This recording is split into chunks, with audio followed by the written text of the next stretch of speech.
جو Peoples party جو کوششیں کر رہی ہے مذاکرات کے حوالے سے، اور انہوں نے بھی اس بات پہ آمادگی کا اظہار کیا کہ ان کی جو جماعت ہے نون لیگ وہ تمام سیاسی جماعتوں کے ساتھ مذاکرات کرے گی تاکہ ایک متفقہ تاریخ کے اوپر پورے ملک میں الیکشن ہو سکے۔ اسی طرح پاکستان پیپلز پارٹی کے قمر زمان کائرہ کی طرف سے اور انجینئر صابر حسین قائم خانی جو MKMP کے ہیں، اور پھر طارق بشیر چیمہ مسلم لیگ کاف، اور مسٹر اسرار اللہ ترین بلوچستان عوامی پارٹی اور سردار ایاز صادق، ان کو بھی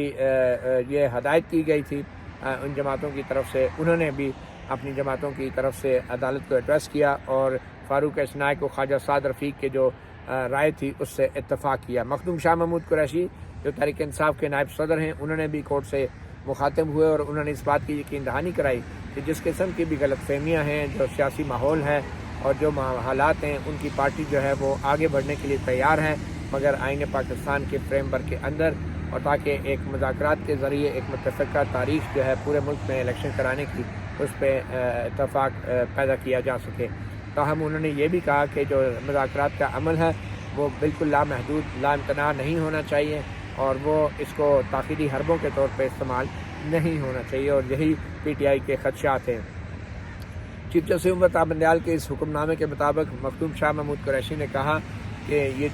جو بھی مذاکرات کا عمل ہوگا یہ کسی خاص ٹائم فریم کے اندر محدود ہونا چاہیے، اور اگر ایسا مذاکرات کامیاب نہیں ہوتے اور جلد اس کا فیصلہ نہیں ہوتا تو پھر جو سپریم کورٹ کا فیصلہ ہے 14 مئی کو پنجاب میں الیکشن کرانے کا، اس پہ فوری طور پہ عمل ہونا چاہیے۔ سراج الحق کے حوالے سے بھی چیف جسٹس عمر طاہر بندیال نے کہا کہ وہ بھی پیش ہوئے، اور انہوں نے کہا کہ یہ صرف سیاست کا معاملہ نہیں ہے بلکہ قرآن مجید میں بھی مذاکرات اور بات چیت کے ذریعے معاملات حل کرنے کی بات کی گئی ہے۔ 1973 کا جو آئین ہے وہ جو سیاسی ڈھانچہ ہمیں فراہم کرتا ہے وہ جمہوری حکومتوں کا ڈھانچہ ہے، اور جس کے اندر انتخابات ناگزیر ہوتے ہیں، اور سراج الحق کے مطابق جو الیکشنز ہیں وہ صرف دو سیاسی جماعتوں کے بیچ کوئی تنازع نہیں ہے بلکہ پوری قوم کا یہ معاملہ ہے اور مسئلہ ہے۔ دنیا تبدیل ہو رہی ہے اور پاکستان کو اپنے معاملات خود اس کا حل کرنا ہوں گے، اور انہوں نے یہ بھی کہا کہ جو سیاسی مذاکرات کا عمل ہے وہ انتہائی ضروری ہے، اور تمام سیاسی جماعتیں جو اس حوالے سے اپنے رویوں میں اپنے بیانیوں میں لچک پیدا کریں، اور جو بھی ان کا بیانیہ ہے اس پہ جو ہے انا اور تکبر جو ہے غالب نہیں آنا چاہیے۔ امیر جماعت اسلامی نے یہ تجویز کی ہے کہ دو واقعات ہونے والے ہیں پنجاب کے اندر، ایک تو گندم کی کاشت کا، گندم کی کٹائی کا جو موسم سیزن ہے اب مئی میں، اور دوسرا حج بھی آ گیا ہے، تو اس لیے جنرل الیکشن جو ہیں ان کے فوراً بعد ہو سکتے ہیں۔ چیف جسٹس نے کہا کہ ان تمام باتوں کو سننے کے بعد اور یہ مثبت جو بیانات سیاسی قیادت کی طرف سے آئے ہیں، تمام سیاسی جماعتوں کی سیاسی قیادت کی طرف سے کہ ایک ہی دن میں الیکشن ہونے چاہیے چاروں صوبوں میں بھی اور وفاق میں، تو اس سے ایک امید کی کرن پیدا ہوتی ہے کہ جو انتخابات ہیں وہ دیر سے نہیں بلکہ جلد ہو سکتے ہیں۔ تاہم عدالت نے یہ بھی نوٹ کیا ہے کہ تمام سیاسی جماعتیں جو ہیں وہ آئین سے اپنی وفاداری جو ہے اس کا اعادہ کرتی ہیں، اور انہوں نے آئین کے ساتھ اور جو ہے وہ اپنی وفاداری کا ایک قسم کا اعادہ کیا ہے، اور ہم بھی اچھی طرح جانتے ہیں کہ جو سیاسی مذاکرات کا عمل ہے وہ تمام مسائل کا حل ہے، اور اس سے یہ لگتا ہے کہ یہ ایک طویل عمل ہوگا، اور اس کا بہترین جو فورم ہے سیاسی مذاکرات کا وہ سیاسی فورم ہی ہو سکتے ہیں اور سیاسی ادارے ہی ہو سکتے ہیں، لیکن ہمیں کوئی تحفظات نظر نہیں آئے کسی بھی سیاسی جماعت کی طرف سے کہ مذاکرات کا عمل نہیں ہونا چاہیے، اور صرف اس کا ایک ہی ایجنڈا ہے، اور وہ ایجنڈا ہے کہ ایک تاریخ پہ اتفاق کرنا جس تاریخ پہ پورے ملک میں جنرل الیکشنز کرائے جا سکتے ہیں، اور زیادہ اہم بات یہ ہے کہ یہ مقصد جو ہے جلد سے جلد حاصل کیا جائے، اور جو فیصلہ سپریم کورٹ نے دیا ہے آلریڈی 14 مئی کو الیکشن کرانے کا پنجاب کے اندر، وہ فیصلہ جو ہے وہ ابھی بھی فیلڈ میں موجود ہے، وہ برقرار ہے، اور وہ فیصلہ تمام عدالتی اور انتظامی جو ادارے ہیں ان پہ لاگو ہوتا ہے، اور تمام ادارے 14 مئی کو پنجاب میں الیکشن کرانے کے پابند ہیں۔ اس لیے یہ جو تجویز ہے کہ تمام سیاسی جماعتیں جو آج جن کی ایک ملاقات ہوئی ہے، یہ ایک اچھا عمل ہے جو آج ابتدائی ان کا آپس میں ڈسکشن ہوئی ہے، اور عدالت نے پھر 4 بجے تک یہ معاملہ جو ہے التوا میں ڈال دیا تھا۔ اٹارنی جنرل فار پاکستان کو بھی کہا تھا کہ اس حوالے سے آج ہی چیمبر میں رپورٹ پیش کی جائے، اور پھر اٹارنی جنرل فار پاکستان اور فاروق اشنائے جو ہے وہ چیمبر میں آ کے ملے ہیں اور ان کو بتایا ہے کہ مذاکراتی عمل جاری ہیں، اور ان کا جو انٹریکشن ہے پی ٹی آئی کی قیادت کے ساتھ وہ بھی ابھی جاری ہے، اور انہوں نے کچھ وقت مانگا ہے کہ عید الفطر کی چھٹیوں کی وجہ سے بہت سے سیاسی قائدین جو ہیں وہ اپنے اپنے گھروں کو جا چکے ہیں عید منانے کے لیے، تاہم جو ہے 26 تاریخ کو سیاسی قائدین نے ایک اجلاس رکھا ہے، اور 26 تاریخ کو ملاقات کے بعد جو ہے 27 تاریخ کو پھر سپریم کورٹ کو اس حوالے سے رپورٹ دی جا سکتی ہے۔ سپریم کورٹ نے کہا ہے کہ یہ بات اچھی ہے، اور 27 اپریل تک یہ جو کیس کی سماعت ہے وہ زیر التوا ہو گئی ہے، اور اب 27 اپریل کو 26 اپریل کو جو سیاسی مذاکرات ہوں گے اس کے بارے میں اپڈیٹ دی جائے گی۔ تاہم یہ جو آج کا فیصلہ ہے یہ دلچسپ اس لیے ہے کہ کہاں بہت جلدی سب کچھ ہو رہا تھا، 4 بجے کا ٹائم تھا، اور کہاں اب معاملہ عید کے بعد چلا گیا ہے۔ اب 27 اپریل کی، جیسے میں نے پہلے کہا، وہی تاریخ ہے کہ جس دن اسٹیٹ بینک آف پاکستان نے کو بھی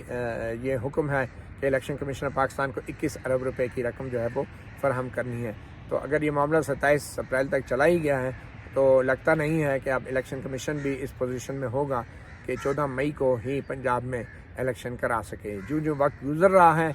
یہ اتنا ہی مشکل نظر آ رہا ہے کہ سپریم کورٹ 14 مئی کے اپنے فیصلے پر عمل درآمد کروا سکے گی۔ مطیع اللہ جان، MJ TV سے اتنا ہی، اجازت دیجیے، اللہ حافظ۔